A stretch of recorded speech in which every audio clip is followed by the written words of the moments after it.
Salve, salve. We got some stuff, guys. We got some Roman information that we need to double check, ladies and gentlemen. That's what we do. What is it? Pedanticism or pedantry? What's the word? You teach me. So on this episode that we're gonna check out today, if the copyright spirits will allow us, is apparently the topic is common myths about gladiator fights. Now you know me. So we're going to have to see if these myths, if they're not replacing myths with other myths, if the information is presented correctly. But the guests are, he's got two guests, Jay Okerson and Luis J. Gomez. And I believe them to be stand-up comedians, right? They're comedians. At least Gomez is a comedian. So it's not like I'm expecting historical accuracy. But it's still a nice opportunity to see if there is anything we need to correct a little bit of pedantic, you know? I think it's always good. It's Rome after all. You know, when you say Rome, boom, summoned in the Metatron. It is what it is, right? Colosseum, wasn't it completely underground at one point? They discovered it? No. The Sphinx was underground. But the head was above it, and then they cleared out the sand. God. The Colosseum You was... came off stupid as shit there. No, I don't think it was underground. No, Wow. no.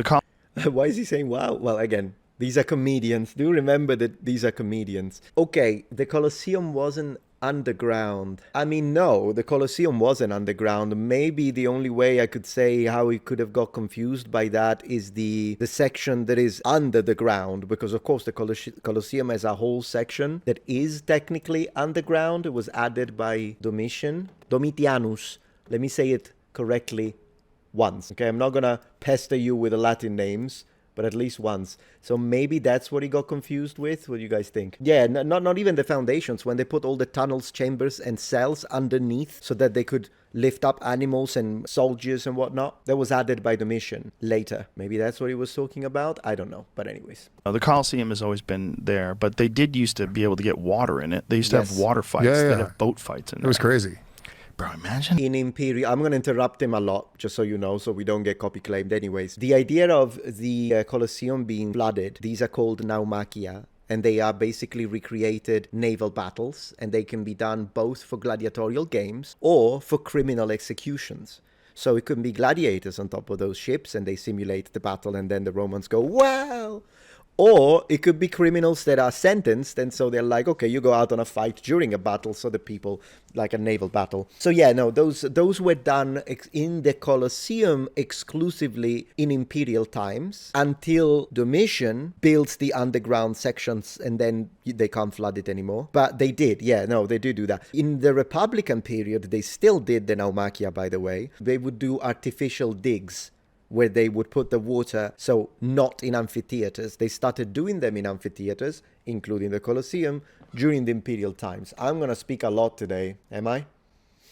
Yeah, they call them water fights. That's fine. I mean, it gets the point across. I'm not going to be too annoying about it. Really cool shit. Watching people get eaten by lions in front of everybody. Imagine what that was like. Well, back then, you understand, they didn't they would have these games, and they would bring in they would have like hunts, and they would have like animal fights and shit like that. Yeah. But it's like back then, to see a giraffe, it looked like an alien. Like they had no idea what they would bring in animals from Africa, like rhinoceros. Yeah, these people didn't have YouTube. They weren't traveling. They had no idea. It was like it literally like you're watching Alien. Yeah, so I like that it went into aliens, which means I'm going to get a reptilian notification under my video, which is what happened last time. Something like that happened. Hey, make sure you understand who the reptilians are. Anyways, yeah, no, the point he's making is correct. He mentioned the rhinoceros, and he's right. Rhinos were used in the arena. I love the gladiatorial stuff, guys. So I'm gonna be so yeah. The rhinos are mentioned by two authors, Pliny and Martial, and in fact, Martial tells us that there was a rhino at one point. It was particularly ferocious. So yeah, and also he said hunts. That's correct. And Joe Rogan is mentioning lions. When it comes to the lions, actually, it's really interesting. Lions were extremely expensive. Like, really. A first-class lion would cost 150 denarii. That's a lot of money. It's been estimated that during the entirety of the Roman games held in the Colosseum, particularly under Pompey, a.k.a. Pompey the Great, glory to Pompey, 300 million sesterces were spent on lions alone. Over 500 lions were killed in the arena. as reported by Plutarch. So, they and he's right. I mean, when he's saying aliens, sure, there were animals that the Romans had no idea, at least the common population, and so they would bring them. They put a whole elephant inside there is a specific entry to the Colosseum for big animals like that. So he's right. I mean, the Romans loved entertaining the masses with wild animal fights, 100%. 55 BC is the one that comes to mind, still with Pompey, by the way. It's mentioned that he brought a lot of, including monkeys, cynocephalus monkeys specifically. It's possible that that's what's the word, baboons in English? Anyways, cool. Yeah, starting good so far, starting good. Fight. Have you been to the Coliseum? Yeah, it was incredible. Do you see those things where they lift them up to the floor and then the lions will pop out? They had underground. They have a whole pulley system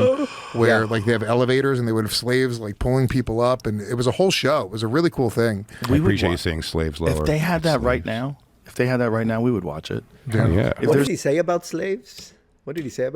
Wait. They have elevators and they would have slaves like pulling people up, and it was a whole show. It was a really cool thing. I appreciate you saying slaves lower. If they had that right now. I appreciate you saying slaves lower. I don't know what he means. No idea. Maybe you know. If they had that right now, we would watch it. If there's something on YouTube, like I've already seen. Have you seen the night fights where guys dress? I mean, I would rather the animals didn't get killed, but I would totally watch a gladiatorial combat between gladiators. 100%, I would. I mean, we watch MMA, and those guys go really punchy in the face, bloody nose, everything. So I would watch it. I would watch a gladiatorial match, 100%.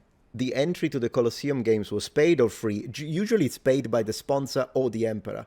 So it's for the people. Bread and circuses is the idea. So you don't need to buy a ticket. No, you just go. And that's how it works. Sometimes the organizers had to go into loans to pay for unless you're the emperor, which at the end of the day, you're basically using taxpayer money. So, I mean, they are paying technically the people if you really want to look at it that way. Am I right? Let's go. Up in armor and beat the fuck out of each other. Harrington does he does the commentary for it. He's like the Joe Rogan of night fighting. That's so ridiculous, dude. Yeah, shit. They hit each other with battle axes and shit. A scepter strike to the leg. Oh, they're talking about Buchurt, I think.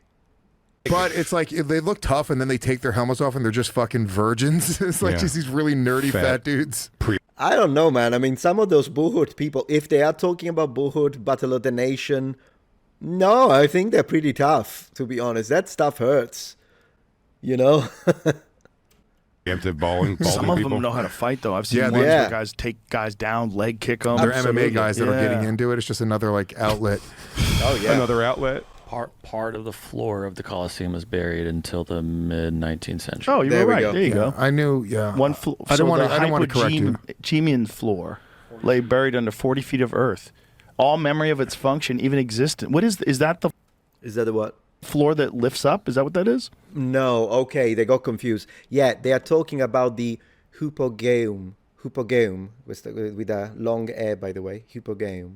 This is specifically the tunnels dug under. So, okay, let me see if let's see if they show a picture or something. If not, I'll pull it up and I can explain to you what this is. Yeah, the floor. There was stuff sticking out of it, and then they went and they uncovered that there was like an entire underground system. Like exactly. So, just so we understand this, I'm sure you have seen this, right? What this is this that you see over here is the actual floor of the Colosseum. This would have been made of wood, and it would have covered the entirety of this. And then on top of the wood, they would put the sand. As an interesting fun fact, the word for sand in Latin, which is kind of the same, almost the same with Italian, it's a little technical, but the word for sand in Latin is arena, and the Colosseum is a arena, right? Anyways, so yeah, you would see the sand, you wouldn't know as a spectator that you have actually replaced the floor, because the floor is actually artificial and it's wooden. And the reason why they did this is so that they could build this entire set of chambers and tunnels and cells, the three things that you see here, where you would put the gladiators, you would put the animals, you would put lots of different things in here, prisoners, and then there would be lifts in here. There is a whole mechanical device under here that could make people pop out outside of from the floor, basically. And so, yeah, that would be the case. It would be This is what this is, basically. Now, this was not present in the original Colosseum. It was not here. Do remember that the Colosseum is built by Emperor Vespasianus, and the original name was the Flavian Amphitheater. The reason why it's called like that is because Vespasianus was a member of the Flavia family, or the gens Flavia. So then he starts the building of the Colosseum in around 70 or 72 AD, Anno Domini Nostri Jesu Christi. Then his son Titus continues and finishes the Colosseum. And then Titus' younger brother, who becomes the emperor, Domitianus, these are all from the Flavian dynasty. He will add the fourth floor, the fourth, what do you call it in English? Can't think of the word in English right now. I'll say floor for now. There is a word for it in English. I can't think of it. And we'll have all of this built underneath it.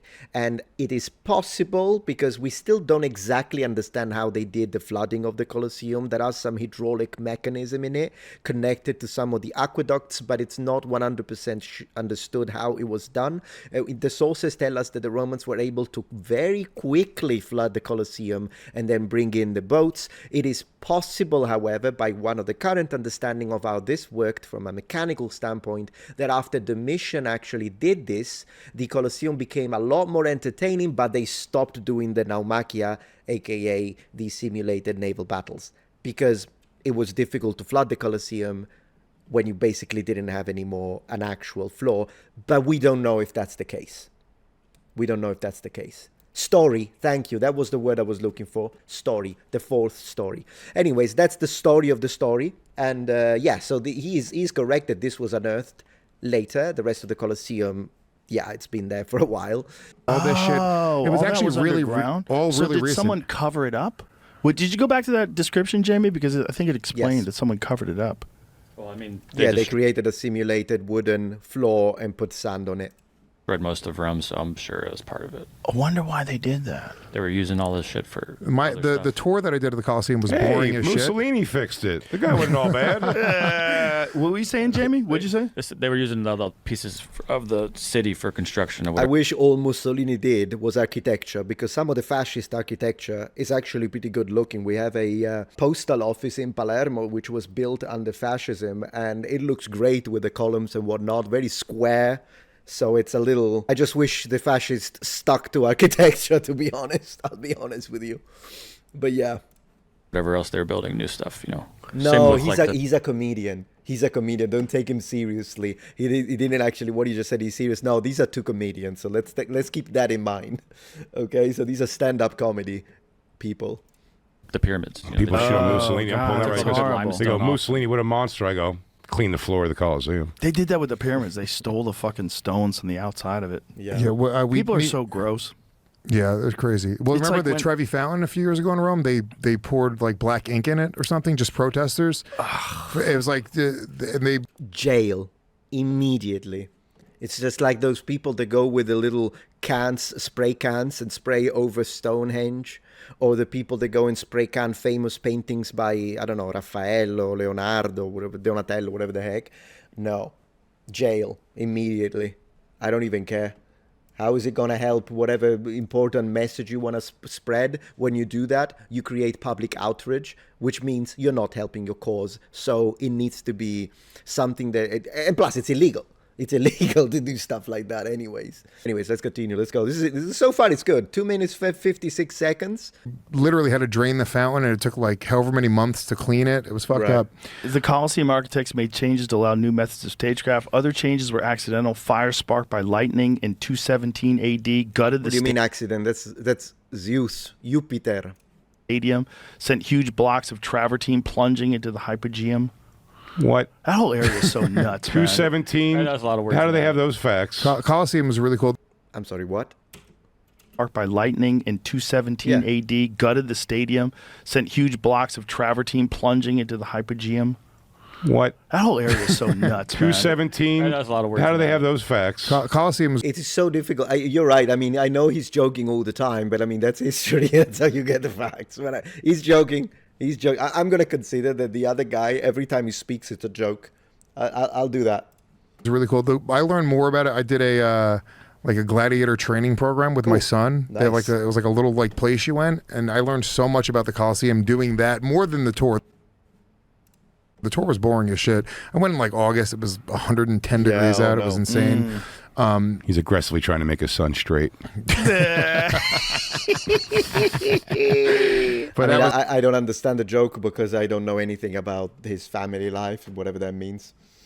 That was a cool experience. Like, dude, it's fucking cool as shit, man. They didn't kill each other, the gladiators. Like, that's all like it's lore. That's all lies. There was none of that because it was like pro wrestlers. If your gladiator killed another gladiator, the guy who owned that gladiator would have to pay. Okay, so this guy, he knows his stuff. He knows history better than Simon Elliott, Professor Emeritus, Doctor, PhD, Super, Erasmus. This guy's, I'll take him over Simon Elliott, I'll be honest with you. Like, he's right. He's absolutely right. This idea that gladiators died at every fight is wrong. We've spoken about this a lot, right? And now he's proceeding to debunk that at Joe Rogan Experience. So this probably got millions of views. This is just a clip. But I imagine this got millions of views. I appreciate that. This guy's doing a better service to the history of my country than Simon Elliott did and a bunch of other professors these days. So I'll take it. Let's see how he explains the number. I can give you some numbers, by the way, but let's see how he explains it. The other guy who owned that gladiator, they were all slaves. So it was all just show. It was like pro wrestling. They would cut each other, but they had like big, like fat bellies, so they wouldn't cut each other. I take that back. I take that back. He's spreading a myth now. Oh no, he's going to. That's fine. That's fine. Okay, that's why I'm here, right? That's why I'm here. So he's right when it comes to the over-exaggeration of the mortality rate of gladiatorial combat for economic reasons, as he explained. Not to mention the people loved to get to kind of, and you know how you get like superstars in MMA and in karate, and then you recognize them. Well, it's the same thing for the Romans. They had their favorites, the champions. So yeah, occasionally gladiators did die. It wasn't staged. I don't want you to think that it was staged. It wasn't. They fought. It's just that they usually wouldn't go until death. It was very rare. That it would happen, but it was rare. On the other hand, though, now he's pushing this idea, and it's not his fault. He was probably told by the people at this gladiatorial school, I am aware of these. They are a little touristy attractions in Naples, and I don't know if they have a couple near Rome. And I imagine some of the stuff they say is not really backed by evidence. Oftentimes it's one of those situations where you hear something, you repeat it, and it becomes a thing that you can read online, which is in this case the idea that gladiators were fat, and they used the fat to prevent the sword cuts to reach your vital organs. It's nonsense. Complete nonsense. So I'm gonna let him finish the point. And then once he finished the point, we'll look at I can tell you a little bit about the diet, for example. We have mentions through Pliny the Elder, for example. He tells us about their diet, and so we can discuss that. But I'll show you how to basically debunk this, and it's very easy to debunk this idea of gladiators were fat. That gladiator would have to pay the other guy who owned that gladiator. They were all slaves. So it was all just show. It was like pro wrestling. Also, they weren't all slaves. Some were professional by choice. They would cut each other, but they had like big, like fat bellies, so they wouldn't cut each other's organs. They knew how to like do it in a certain way. It was all show. Really? It did happen once in a while, but that was more rare when you see an actual death. So occasionally they would fight for real to the death. I'm sure occasionally they did. Where did you get all this information? From my gladiator training program. Really? And that's the problem, guys. From my gladiator training program, information like this needs to be taken by the sources, through the sources. Not even professor these days. Not even me. And I'm not putting myself above the professors, but I'm saying because you are watching my channel, I know that you guys trust me. I'm not trying to say I'm big shot, but I'm saying I do want to tell you, yes, we double check the sources. We read it in Latin with the team. Whenever I tell you something, oh, Pliny said this, Marshall said that, we looked at the source, we dug into it, we translated it from the original language, we double checked what other people say about it, and then I present the information. But this is how myths spread. So this guy truly, genuinely, I like him so far, by the way, this guy, it's not his fault, he genuinely believed what someone else said. The problem is this someone else said what another person said, and it's a game of telephone. That's what it is. unfortunately. I'll also tell you where the myth comes from. In fact, I'm just going to tell you right now. So the myth comes from a misinterpretation of a passage where there is this Roman writer that is making fun of an emperor, telling him, look at you with your body that looks like a gladiator, your gladiator body. We have no idea what that means, and some people have speculated that it means that he was fat, but there is no reason to think that. Also because you remember the gladiator classes had different body types. So a murmillo could have been a thick guy, meaning that it could have been a very muscular, kind of like a bodybuilder, but just to give you an idea, think of a natural bodybuilder as opposed to, you know, the guys that do oil and that kind of stuff or steroids. So imagine a natural bodybuilder, big guy, strong arms, strong guy, muscular. That's what Murmillo, Secutor classes, they are the heavy classes. But then again, also think of those guys that do jobs. So they've got strong arms, maybe, but they have a little bit of a gut and they don't care as long as they have strong arms. There are guys that think that way. You could become a Murmillo if you had a little bit of body fat percentage. You didn't have to be like lean or like something like a power lifter as well. But this idea that being fat is ridiculous. So it is possible that when this emperor was being mocked is because maybe he was putting on muscle mass. So they were like, oh, look at you. What are you doing with that body? But, you know, that's the idea. The second reason why this idea was pushed, the gladiators were fat, is because of a 1993 discovery in West Turkey, where the body of 22 gladiators were found, and they did a isotope analysis of the bones and figured out that they had a diet that was carbohydrate intense. So they had a lot of carbs. And when I say carbs, it is very likely that that means specifically barley, because Pliny the Elder tells us, and in fact uses a nickname for gladiators, and he calls them barley eaters. So when you do a cross-reference between the material goods, so the bones, and the analysis, and then the fact that they were nicknamed barley eaters, we understand, okay, so they ate a lot of carbohydrates. I mean, it makes sense. No pizza, sorry. But it makes sense because if you are someone who trains, and again, I'm not a fitness channel, but, you know, a lot of fitness professionals and the channels tell you shouldn't completely remove. I mean, high protein is important, and I'll tell you they did get a protein source in their diet, but you don't want to eliminate completely carbs because carbs give you the energy. Right? When you eat carbs, they're good carbs, when you go and train, you have that extra energy to push. And gladiators trained all the time. Another reason why they wouldn't be fat, they would be fit because they trained all the time. That's what happens when you train all the time. Not to mention that, as far as I understand, when you are trying to, even when you have a high protein diet, if you also have carbohydrates, that creates an insulin peak that helps you with the absorption of protein. But then again, this is not my specialty. In this case, I am repeating what some professionals said, but do double check this information. Regardless of whether it works or not, we know the gladiators had a high carbohydrate diet, but they implemented, when they were making the pulse, which is kind of like porridge with the barley, they added cheese and legumes.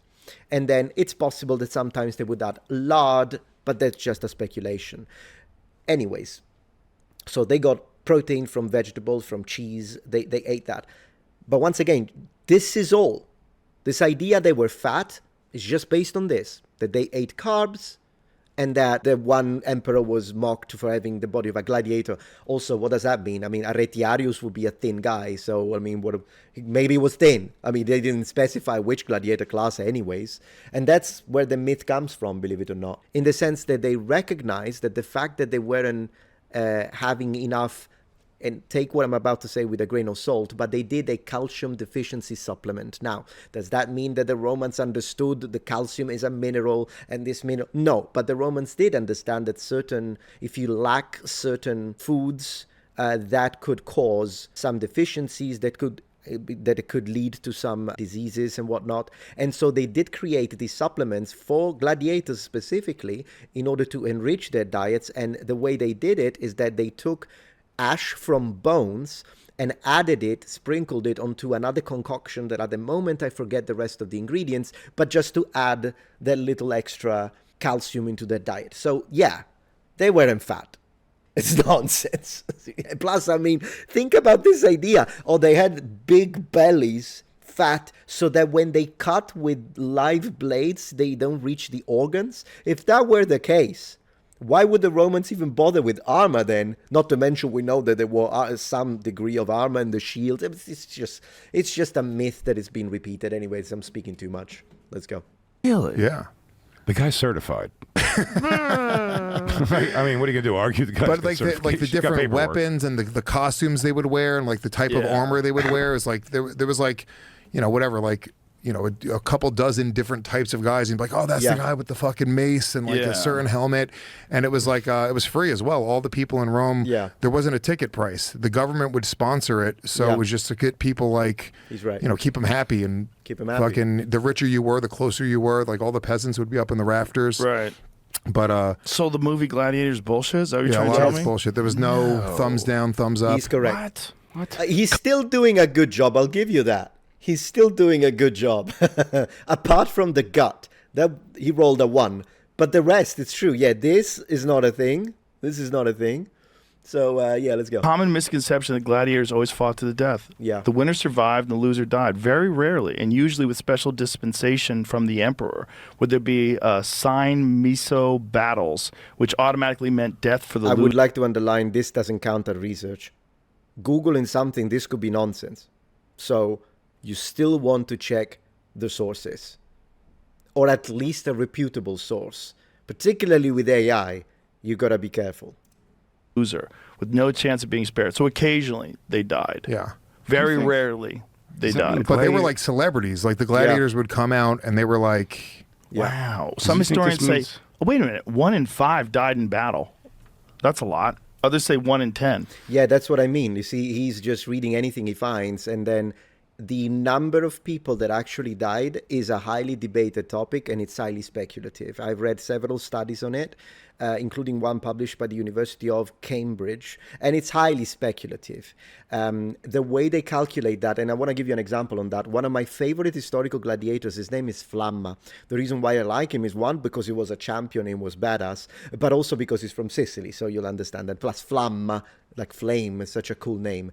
The guy fought 34 matches in the arena and won 21. So this does tell us, this is written on his tomb, by the way. It's often you find that in gladiator tombs. So the idea is, yeah, he was great. He won 21 times, but if you just do the maths, he lost 13 times and he didn't die. So that kind of gives you an idea. And also you have to consider that the average age for gladiators is between the age of 20 and 30. So after which, if you survived and maybe you became a champion, or maybe you became good enough that you could pay for your own freedom, or maybe you'll retire because, I don't know, you're not really that good anymore. And there are lots of different possible. Some will become bodyguards. Like maybe you're a gladiator, you're pretty good from age 20 to age 30. Imagine you're like a secutor, right? And secutor class, and you're pretty nice, pretty good. Maybe one of the nobles will look at you, is like, how old is that guy? Oh, he's been doing it for 9 years. Okay, I'll take him. I'll take him. So this happened as well. And that's one way in which gladiators would gain freedom, because then at that point, you're a bodyguard. It's a different type of job. So, yeah. Were there ever female gladiators? Yes. And they are mentioned in the sources. And we even have one piece of iconography that shows us. They are called gladiatrix. And the best thing about them is that they fought with their bare chest, because men like what they like. Ancient Rome or modern period. But yeah. Most only lived to their mid-20s, which compared to today's false. Would die of their injuries very often. Not because it wasn't like it was fight to the death. They just didn't have medicine. Stabbed. Like, yeah, they would get stabbed. They didn't have medicine. Well, I guess the tour guide at the gladiator school didn't mention the extremely famous School of Medicines in both Rome and Greece. I guess maybe I can make a dedicated episode at one point, but just to give you a name, Galen. Galen is a Roman medic, and he specifically worked at a ludus, meaning a gladiatorial school. And there are several mentioned in the, for example, Ludus Maxima, Ludus Magna, which is you still see the remains right next to the Colosseum. So yeah, the Romans had medicine, absolutely. Given some of the theories within this medicine was very mythologically connected, but then again there was also a lot of pragmatism, so it wasn't all like, oh, they're doing some nonsense. No, they did know how to treat infected wounds and stuff like that, but yeah, it wasn't as advanced as modern medicine. I think that's obvious. I don't even know why I have to specify, but and there are some differences in approach between the ancient Greek medicine and ancient Roman medicine, but to say that the Romans didn't have any medicine is what it is. But yeah, every Roman gladiatorial school had at least a medic. Absolutely. Right. Get infected. But Gladiator 2 was right, though, right? But that, I mean, when he's talking about the water, they would fill it up with water and have boat fights. That was a real thing in Gladiator 2. Oh, I see. No, what was a real thing? I thought they really I'm fought. sorry, what was a real thing in Gladiator 2? Right, though, right? But that, I mean, when he's talking about the water, they would fill it up with water and have boat fights. That was a real thing in Gladiator. Absolutely, yeah. That was one thing they did right. One thing they did not do, possibly, I mean, I need to be nice about this. So in Gladiator 2, if you remember, when you see the scene about the Naumachia, so the flooded battle in the Colosseum, it's nice that they show it, but then they also show that they have sharks swimming in the water. This is something that I've mentioned not only on a few videos, but occasionally comes back during live streams because people ask me, but did the Romans have sharks? And it's because they saw that scene. So I can't say, having examined the sources about this with the team, I cannot categorically state it's impossible that the Romans had sharks, as some YouTubers have. And there are videos out there and people say, what, were Romans with sharks? Okay, so let's have a look at the evidence for a moment. When it comes to the sharks, they are mentioned by a writer. I'll give you who the writer is Lucius Moderatus Columella. He's a Roman writer, and he's important because he wrote a 12-volume book, which is called De Re Rustica, which is all about agriculture. So if you want to learn about agriculture, Columella is your guy, and a little bit of Roman cuisine. Anyways, as he speaks about farming, he also has a specific mention about fish farming. And fish farming, which was done in the coastline right outside of Rome, so you're going to go a little bit to the east, and then they have these coastlines. He absolutely mentions sharks among the type of species that the Romans were farming in these sort of artificial basins that they were building. So, did the Romans know that sharks existed? Yes. Did the Romans have access to sharks in a context that it's near the Colosseum? Technically, yes. Does that mean that when Gladiator 2 shows sharks in the waters, that's possible, maybe plausible? I'd say no, because there is a problem that often is mentioned in the comments, that transportation and sharks is often a problem because sharks, due to their anatomy, their respiratory system requires sharks to continuously move in order to get oxygen through the water in the I don't remember the word in English, but anyways, you know what I'm talking about. With that being said, though, it's kind of species specific, because there are some species of sharks that use a different method of breathing, which is called buccal pumping, which basically allows them to breathe even if they're not moving. So once again, it definitely reduces the chances, because now it needs to be a specific subcategory of sharks, but we can't say that it was technically impossible. Very difficult. So did they put sharks in the waters? I would say probably not, but it's not impossible. We do know, however, because Pliny does mention that the Romans put beasts swimming in the waters of the Colosseum under Emperor Nero. So Nero used seawater, specifically, with beasts swimming in it. What beasts are they? Marshall mentions crocodiles and hippos. So there is no mention of sharks. I think that's the most probable. But at this point, I'm going to say who knows. At the end of the day, I think what made the spectacle is, criminal, gladiator fighting, fell in the water, shark or crocodile or hippo ate it, woohoo, McDonald's. That's basically how it happened. But just to give you some context on that. See. Oh, I see. Now I'm bummed out. I thought they really fought to the death. Like every time? Yeah. No. God damn, dude. That would be economically impossible to sustain. I've got bad news about the WWF also. Oh my God! Then you know what? I might as well pull the Band-Aid off if we're already here. Wrestling also. But it was like akin to pro wrestling. Like they would have like personalities, and people would like. Right. You know. That was a problem in Japan in the early days of MMA. Some of the fights were fixed. Ooh. Yeah. You could tell. I did not know that. See, I'm learning something from Joe today. We have a question from Goatee. Metatron, did the Romans use apes and monkeys in Colosseum fights? Hello, Melanie. Welcome back. The answer is yes. So we have mentioned specifically when it comes to monkeys, and it's from Pliny. We know that during the games of Pompey the Great, Gnaeus Pompey in 55 BC, Pliny not only mentions monkeys in the Colosseum, but specifically tells us they are cynocephalous monkeys. And cynocephalous translates as dog-headed, so it's very likely that it was baboons. And he says that these were particularly ferocious, which could mean that they had rabies. That's one possibility. I mean, when this type of monkeys, I looked into it, and when this type of monkeys are kept in captivity, they have a stress reaction and they can become aggressive. Sometimes there are even cases of alopecia as a consequence of that, or maybe they just had rabies. That's a possibility. Yeah.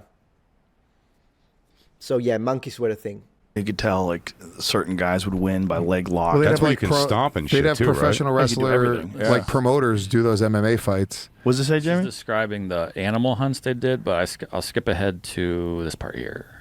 Hypogeum played a vital role in these staged hunts, allowing animals and hunters to enter the arena countless ways. Eyewitnesses describe how animals appeared suddenly from below as if by magic, sometimes apparently launched high into the air. The hypogeum allowed the organizers of the game to create surprises and build suspense.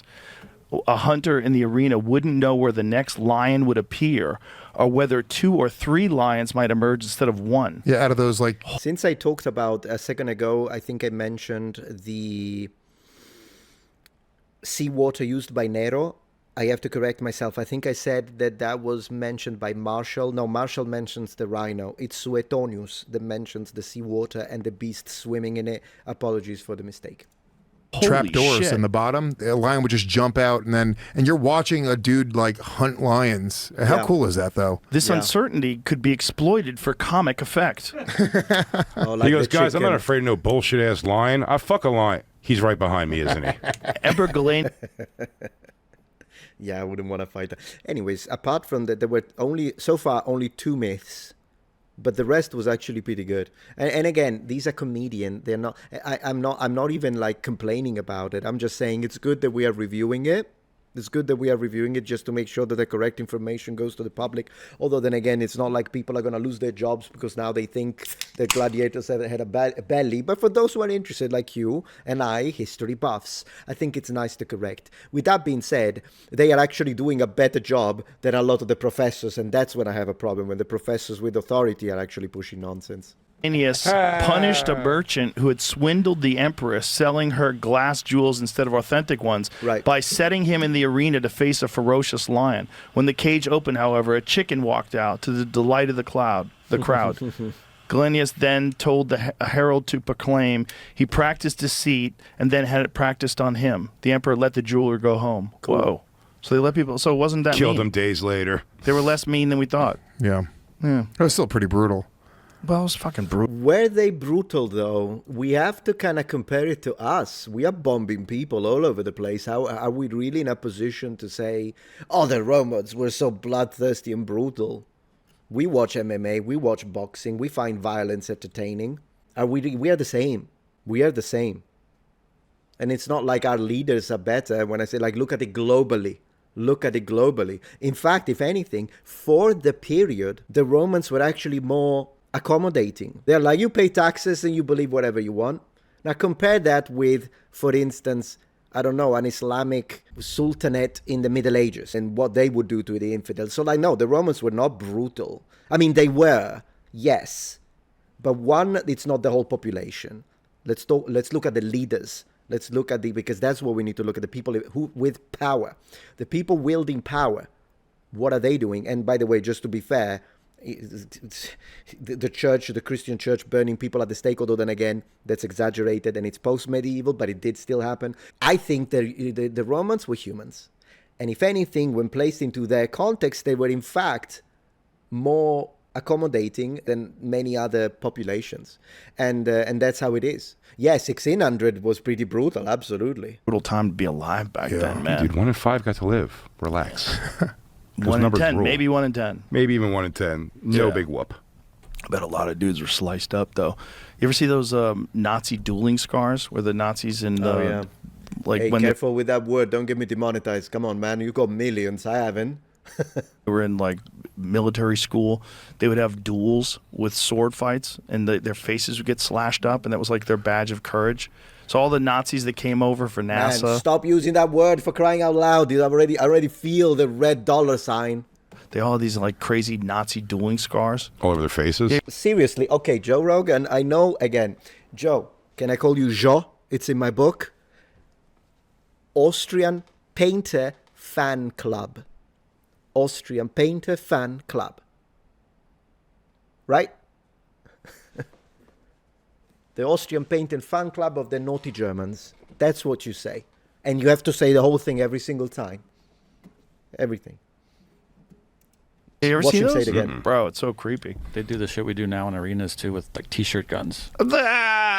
Snacks fell from the sky. Snacks as abundantly as hail, one observer noted, along with wooden balls containing tokens for prizes, food, money, or even the title to an apartment, which sometimes set off violent scuffles among spectators struggling to grab. Oh my gosh. Austrian Art Association, little mustache guy. Man, the nonsense that they put us through. Just today? Nothing. There used to be a blimp that would go around the Sixers stadium and drop coupons for Hers potato chips, and I've seen people fall off of balconies for them. It was as hot as a boiler room in the summer, humid and cold in the winter, and filled all year round with strong smells from the smoke, sweating workmen packed in the narrow corridors, and the reek of the wild animals. No bathrooms and all. Did people just shit in the holes? Well, they always did. You know, where would you go if you're hot and you're drunk? And everybody's got the plague.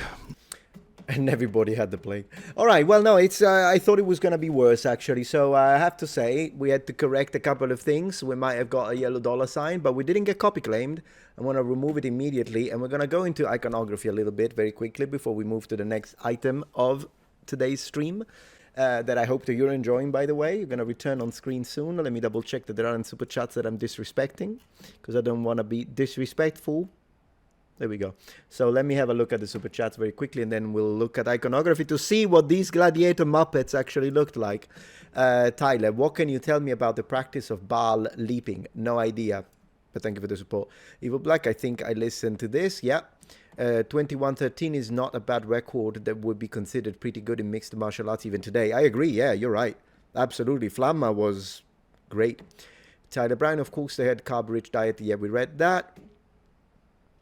Ray Gonzalez, what? You're telling me that I don't have the body of a gladiator? Oh no, just crush all my hopes and dreams. But oh yeah, sorry to hear that. It's fine. You can still have it. You just need to change one letter. How hard can it be? Just change the A for an I. How hard can it be? Yeah, and I think that's it. Okay, good. Thank you again for the support, guys. Always appreciate. Always appreciate. So let's have a look at this iconography, shall we? So what does a gladiator look like? Well, apart from the descriptions that are written and we are told about it, and apart from actually applying logics and thinking these guys were training all the time, how about we see how they are ubiquitously represented in iconography by the people that actually saw them with their own eyes? How about that? And if we do that, we will see a lot of different things. For instance, let's look at this guy. So we've got, can you even see him? So sorry, there we go. So this, yeah, this looks like, look at that. We can see all of the abs. This guy is a low fat percentage. This guy too, he's got like a kind of a little bit of a smaller waist where he has got the cingulum. Yeah, so these two guys, not fat.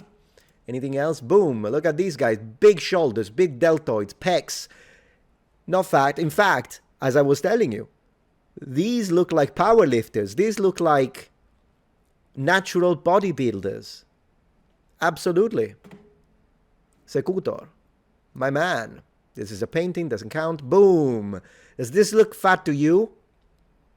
Does this look like a big guy with a huge gut so that the blade cannot go through the fat? Anything else? Let me see. Boom. All right. Man, I haven't found one. This is how ridiculous. This guy got the net from the Retiarius over him. He's not having a good day. Sorry to hear. Still. Yeah, we already saw this. Boom. Okay, so we saw a few. Let's find more period. Let's find more period imagery. Just to have an idea. Even this guy, you can see. This is the one we saw a minute ago. This guy, does he look fat? I haven't found one. Look at these guys. This is like fitness model. They could literally model for a modern fitness magazine. I don't know if I'm covering it with my camera. No, I'm not. Look at this guy. It's ridiculous. It's ridiculous like how these myths spread because people don't spend... How long did we need? 3 seconds? 5 seconds with the sources? With the iconography? Like literally, there isn't one. There isn't one. There is fat. Not even one. Bunch of nonsense. More iconography. Let me see if I can find more. But as I say, this is something we looked into the iconography a lot when I was making videos dedicated to gladiators. Look at this guy. Man, this guy's got the chest of Arnold Schwarzenegger almost. Look at these pecs. Look at the pecs. Yeah.